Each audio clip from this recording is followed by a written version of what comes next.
আলহামদুলিল্লাহ আলহামদুলিল্লাহ আলহামদুলিল্লাহ আসসালামু আলাইকুম। স্পেনে 5 লক্ষ অবৈধ লোকদেরকে বৈধতা দেওয়া হবে।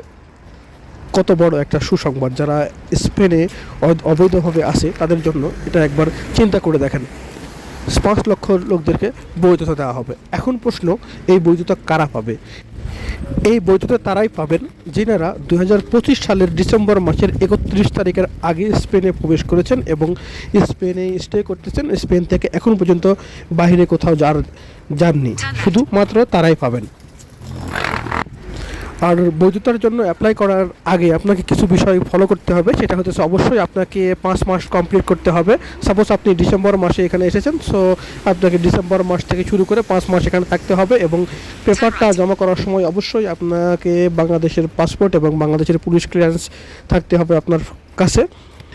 আর এই দেশের এম্পারদোনামেন্টো এবং আপনি যে দেশে স্টে করতেছেন সেটা মেট্রো কার্ড বা মোবাইল রিচার্জ কার্ড বা অন্যান্য মেডিকেল কার্ড বা যে কোনো কিছু আরও ভ্যালুয়েবল আপনার প্রুফটা জমা করতে হবে। যেমন আপনি মানি ট্রান্সফারের পেপার জমা করতে পারেন, এগুলো আপনাকে অবশ্যই জমা করতে হবে প্রুফ হিসাবে যে আপনি এখানে আসেন এবং এখান থেকে এখনও বের হননি। এই প্রুফ হিসাবে আপনাকে এগুলো দেখাতে হবে।